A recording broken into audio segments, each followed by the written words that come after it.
La presidenta Dina Boluarte no tiene quien la defienda. Esto no es un juego de palabras, es que no tiene abogado. Hoy nos enteramos temprano que su abogado, Mateo Castañeda, ha decidido renunciar. Entonces tenemos a una presidenta que no solo necesita defenderse políticamente de una serie de acusaciones y de un amplio rechazo popular, sino de varias carpetas fiscales que tiene abiertas, varias investigaciones en curso. De una de ellas, la que tiene que ver con los muertos en las protestas, ahí está el doctor Joseph Campos, que sí es un abogado fiel y que no tendría por qué renunciar, pero Castañeda se le ha ido, entonces tiene que buscar un abogado. Hablemos de esto y otros temas con alguien que ha sido abogado de un presidente. Gracias por acompañarnos, doctor Benji Espinosa. Fernando, un placer volver a estar acá. Bueno, usted ha sido pues abogado del presidente Pedro Castillo, entonces sabe lo complicado que puede ser defender a un presidente, pero lo necesario que es para un presidente tener un abogado profesional. Sí. ¿Qué tanto se le complica el panorama a Dina Boluarte por no contar en estos momentos con un abogado? Tiene una investigación por corrupción abierta, el caso Rolex, pero no tiene defensa. Los motivos del doctor Castañeda son plausibles y entendibles bajo la condición en que ha estado. Ha soportado, ha sufrido unos días de detención preliminar. Hemos visto todos, además, cómo esto ha afectado, ¿no es cierto?, ha mermado su tranquilidad, su integridad emocional. No, claro, se quebró en el juicio. Por supuesto, que es humano. Es fácil quebrarse. Sí, por supuesto. Y básicamente los motivos que se ha expuesto en el comunicado público es que lo que impide o lo que pueda mantenerse, digamos, el doctor Castañeda en la defensa, es que se tenga esta idea de que hay una organización criminal aún vigente o existente, ¿no es cierto? Eso, por un lado, sería peligroso porque, fíjense, estaríamos hablando de que habría una criminalización de la defensa o de la abogacía, con lo cual, digamos, no habría muchas opciones en la defensa de la presidenta. Digamos, legalmente no había una objeción formal para que él sea abogado. Si él quisiera, se le antojara seguir siendo su abogado y la presidenta dijera, no, yo quiero que tú sigas siendo mi abogado, podría seguirlo siendo, claro. Pero en realidad iba a descubrir varios límites, ¿no? Pero por esa hipótesis fiscal, ¿no? De exacto. Que su abogado es parte de la organización criminal. Porque mantenerse en la defensa hubiese significado un riesgo para su libertad, porque la Fiscalía probablemente en estos días estará formalizando la investigación preparatoria y, como siempre lo hace, aún cuando puede perder la detención preliminar, pide una prisión preventiva. Entonces el doctor Castañeda está pensando en conservar su libertad, por supuesto, a la cual tiene todo derecho. Y entonces está pensando en que si es que se mantiene allí, eso puede suponer un riesgo para su libertad. A propósito de las prisiones preventivas, estábamos acostumbrados a ver que terminaba la detención preliminar y ya estaba listo el pedido de prisión preventiva, como para que se queden allí, y ahí están presos que se queden en un continuum de preliminar a preventiva. Pero ahora no hay, hasta ahora que sepamos, pedido de prisión preventiva, pero en cualquier momento pudiera haberlo. ¿Qué cree usted? ¿Qué pasa? Lo que pasa es que había un plazo, que es de 10 o 15 días, periodo de detención preliminar. Antes de vencido ese plazo, la Fiscalía se ha vencido hoy el plazo de 10 días. Sí, pero digamos, con ellos en libertad, todos en libertad, en consecuencia ese plazo, digamos, ha expirado. Ahora la Fiscalía, con lo que tiene, con lo que practica, va a emitir un pronunciamiento, que es el de archivando, formalizando. Queda claro que, conforme la imputación enérgica de la Fiscalía, va a formalizar la investigación, y el siguiente paso que tiene que decidir es si es que pide alguna medida restrictiva de derechos, que puede ser la prisión, que es la más extrema, puede ser una comparecencia con restricciones u otras alternativas. Pero no va a ser lo mismo para todos los casos, ¿no? Por ejemplo, ¿podría pedir preventiva para Nicanor Boluarte, pero no para Mateo Castañeda? En la medida en que hayan circunstancias diferenciadas, en que, por ejemplo, que haya un desarraigo en el doctor Castañeda y en el caso de Nicanor no. O sea, siempre que encuentres alguna circunstancia de diferencia, podría hacerse distingo. De hecho, debería hacerse ese distingo. Bueno, es que Nicanor no lo mencionan con ese nombre, pero es más o menos en la tesis fiscal el jefe de la organización criminal, ¿no? En cambio, Mateo Castañeda no, pues. Entonces sería más probable que pidan la preventiva, si la piden, para Nicanor que para Castañeda. A mí me parece que en este caso, creo que el nudo de discusión va a ser, por un lado, si es que existe o no existe peligro procesal. Porque ojo lo que ha dicho la quinta sala al resolver. Ha resuelto no que no hayan suficientes elementos de convicción como para que se abra una investigación o se tenga una carpeta. Lo que ha dicho es que no es necesaria la prisión ni la detención porque finalmente tenemos a personas que cumplen con todos los arraigos y una pena alta o una imputación de pertenencia a la organización criminal no basta. Lo cual me parece que está bien, porque como bien dice Fernando, estábamos acostumbrados a un festival de detenciones preliminares que eran sucedidas por prisiones preventivas. Y las apelaciones o se llevaban en el día 10 o en el día 15 o se llevaban dentro del plazo, pero finalmente eran confirmadas sin ton ni son. Ahora le pregunto como abogado presidencial que ha sido, y nada menos que de Pedro Castillo, bastante complicado. ¿Qué le tendría que decir un abogado como usted si fuese llamado por la presidenta o sondeado? Imagino que no llamará ella directamente, sino alguien de su equipo. Mira, ¿quieres suceder al doctor Castañeda? Ese abogado, digamos un buen abogado como usted, alguien que conoce lo suyo y que sabe que una defensa legal de un presidente también es una defensa política, ¿qué condiciones le tendría que poner a la presidenta? Me parece que la condición más importante es que la presidenta, como todo cliente, puede opinar, puede comentar, puede expresar su juicio de valor o su parecer, pero finalmente el timonel del barco es el abogado defensor. Él es el que tiene que tomar las decisiones en cuanto a la estrategia de defensa, por supuesto, coordinada con la presidenta que es su cliente, pero no permitir que como es la presidenta la máxima autoridad, también se crea la máxima autoridad en su caso. La máxima autoridad en el caso es el abogado y no el cliente. Claro, porque es complicado, ¿no? Porque usted lo llama pues alguien que tiene un gran problema penal y que es una figura que tiene menos compromisos con el mundo y dice, yo quiero salir de esto, tú ayúdame, y pactan pues que va a decir, ¿no? Una defensa, pero con la presidenta, cualquier cosa que diga involucra a mucha gente, sí. Involucra a todo el país. Sí. Entonces ahí es más complicado. Es un escenario complicado, pero no imposible de defensa. Es importante, por ejemplo, que un abogado que asuma la defensa de la presidenta entienda que va a litigar ante dos tribunales. El Tribunal de Derecho ante los jueces, el estrado pidiendo justicia y el Tribunal de la Opinión Pública. Claro, por ejemplo, usted como abogado no le puede decir a una presidenta, pues, pero eso sí, una condición. No hable de su caso, pero ¿qué tengo que decir? Todo el país me está pidiendo que hable. Tiene que decir algo. Tiene que decir algo siempre cuidándose de no vulnerar la reserva de la investigación, porque ese es el tema que finalmente genera dificultad. Porque claro, por un lado tenemos a quien ejerce la más alta magistratura de la nación, pero por otro lado tenemos deberes que esa presidenta, siendo sujeto procesal, tiene que cumplir. Y por ejemplo, le hago esta pregunta para que usted vea si puede respondérmela o no, porque creo que algo así podría estar pasando. Usted cuando fue abogado de Pedro Castillo, participó en reuniones con ministros, con parte del entorno político de él, que querían también ser partícipes de la defensa. Por supuesto, cuando estuvimos preparándonos para la defensa ante el pedido de vacancia, la que precedía, el 6 de diciembre. 6 de diciembre. Claro, la reunión fue con los ministros, porque yo recuerdo vivamente que mientras yo le expresaba al presidente Castillo mi exposición, con qué iba a empezar, qué iba a desarrollar, los ministros también ensayaban lo que iban a decir al día siguiente. Porque claro, era una defensa jurídica por los abogados. Usted iba a ir al Congreso. Sí, claro, con el doctor Palomino Manchego. Usted iba a ir con el doctor Palomino y usted iba a hablar. Exacto. ¿Y iba a hablar el presidente? Sí.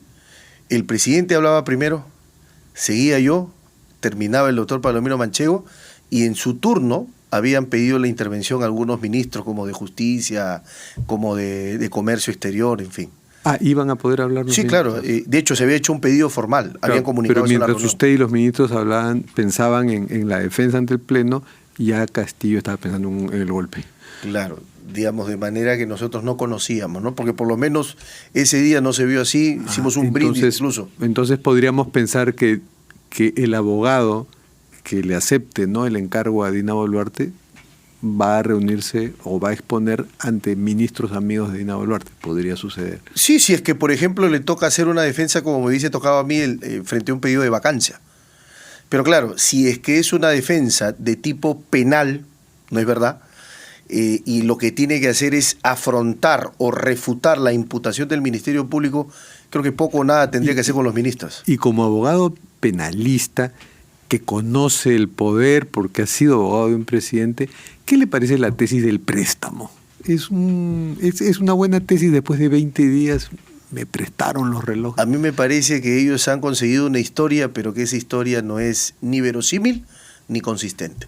Yo siempre digo, cuando uno va a plantear una defensa en un caso penal, tiene que pensar muy bien la historia, o como los americanos llaman, su teoría del caso. ¿Qué creen que sucedió? ¿Qué creen que ocurrió? Y la historia tiene que tener como requisito no solo una historia que sea lógica y persuasiva, sino que sea creíble. Que sea una que no vaya en contra del sentido poderosa común. Y creíble. Exacto. Esa es la manera de creer, porque finalmente el juez está gobernado a la mitad por razón, pero también por emoción. Incluso hasta podría ser un pequeño focus, ¿no? Usted probarle, contárselo a 2 o 3 personas. Si te cuento esto, ¿me lo crees? ¿No? Como sí, para claro. Probar la historia. Es más, ¿no? Contárselo a los no abogados. Porque a veces los abogados estamos tan inundados de conceptos jurídicos, de ideas y de leyes y disposiciones, que a veces no es bueno contarle a los colegas, sino vamos a contarle a los no abogados, sentido común. ¿Qué piensas tú?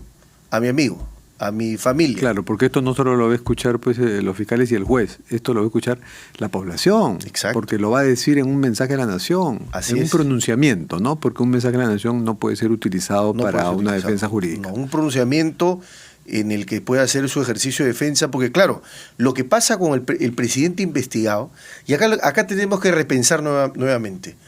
Nuestro modelo constitucional está diseñado para tener a un presidente en investigación permanente, en estado de sospecha continua, y la respuesta es no. Por eso que yo defendí ardorosamente, durante el tiempo que me tocó hacer la defensa, los meses que estuve representando al presidente Castillo, que el 117 había estado pensado con una inmunidad casi absoluta del presidente. No, es que más allá de lo que diga la ley, qué complicado es gobernar con 3, 4, 5 investigaciones abiertas. Es que qué complicados presidentes que tenemos que se meten en tales líos, ¿no? Como los que se metió su ex patrocinado y como los que se ha metido la presidenta Boluarte. Pero su ex patrocinado, vaya que se metió en uno.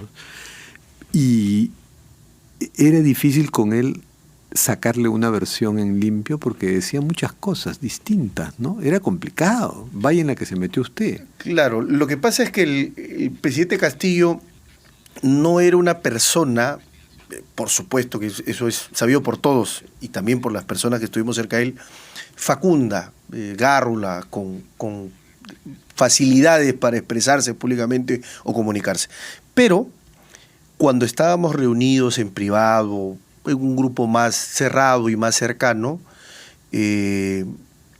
yo entendía que se explayaba mucho más que como lo hacía, por ejemplo, cuando tenía que estar con un micrófono al frente o tenía que participar en alguna rueda de prensa. Entonces, claro, yo veía, digamos, 2 posiciones. La posición en la que, digamos, sin exposición pública, tenía un mayor desarrollo comunicativo que la que tenía públicamente.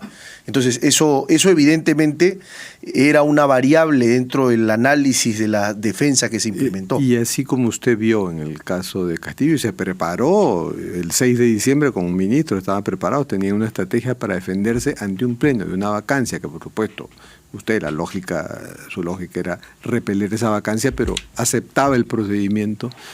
¿Ve que en el caso de una Boluarte hayan elementos para una vacancia? Yo soy muy claro.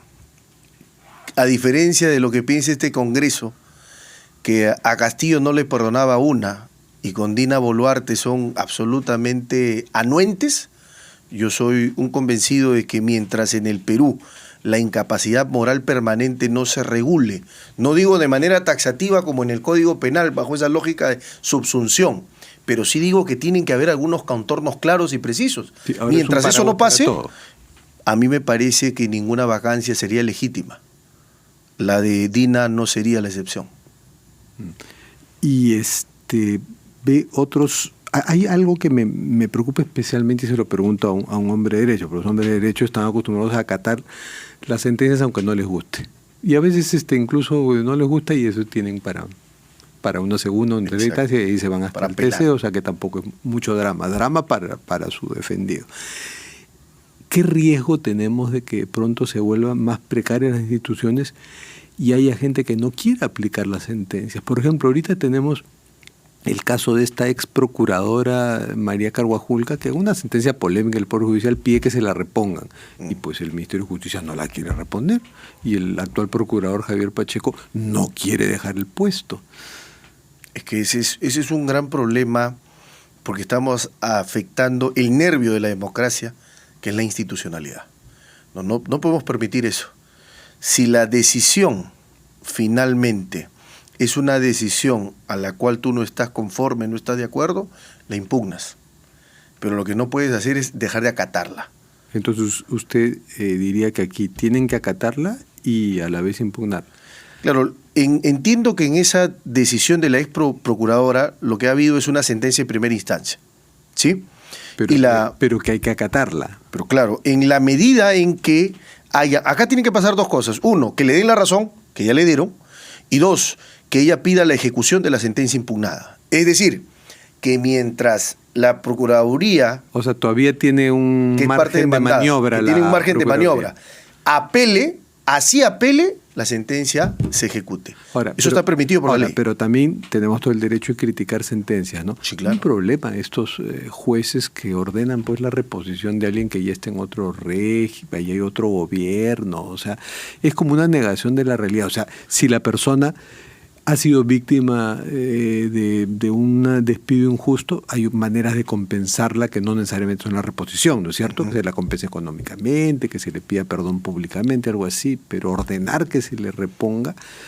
Y entramos a un problema. Es también una falta de respeto a la institucionalidad vigente, ¿no? Yo digo que es una falta de respeto a la garantía del plazo razonable. ¿Por qué tardar demasiado? En un proceso constitucional. Los procesos constitucionales son extraordinarios, de emergencia, son sumarios. No sumarios, sino sumarísimos. O sea, la brevedad determina la eficacia del proceso constitucional. ¿Cómo puedes demorar, no digo meses, sino años? Esto me hace recordar una sentencia del Tribunal Constitucional que dijo: ¿cómo es posible que se le niegue la salud mental a este pobre hombre que está en Lurigancho? Que se dé tratamiento. Cuando fueron a que se ejecuta la orden del Tribunal Constitucional, ese hombre había cumplido su pena de 9 años un mes antes. ¿De qué estamos hablando? Pero al revés, ¿no? Ya, yo ordeno que se cumpla y ahora hay alguien que quiere ejecutarla, pero eso implicaría pues negar procesos históricos que han venido, ¿no? Es como si alguien, mire la pregunta que le voy a hacer y con eso acabamos. Imagínense que un juez dijera, se reponga al presidente Castillo. Probablemente ni usted, que ha sido su abogado, estaría de acuerdo, pues es imposible. Sería ir contra la historia. Es que en realidad esas posibilidades están abiertas, jurídicamente están abiertas. Creo que lo que hay que reclamar es celo judicial para que, abreviando los plazos y dejando los formalismos y los trámites burocráticos, protejamos los derechos y lo hagamos rápido, porque justicia que tarda no es justicia. Ya, pero entonces el Poder Judicial que sea sensato también. Exacto. También, junto a la celeridad que vaya acompañada de la sensatez y la prudencia. La sensatez y que se imponga la realidad, ¿no? Terminamos con nuestras cartas sobre la mesa. ¿Puede, por favor, escoger una carta? A ver, perdón. ¿La leo? Sí, por favor.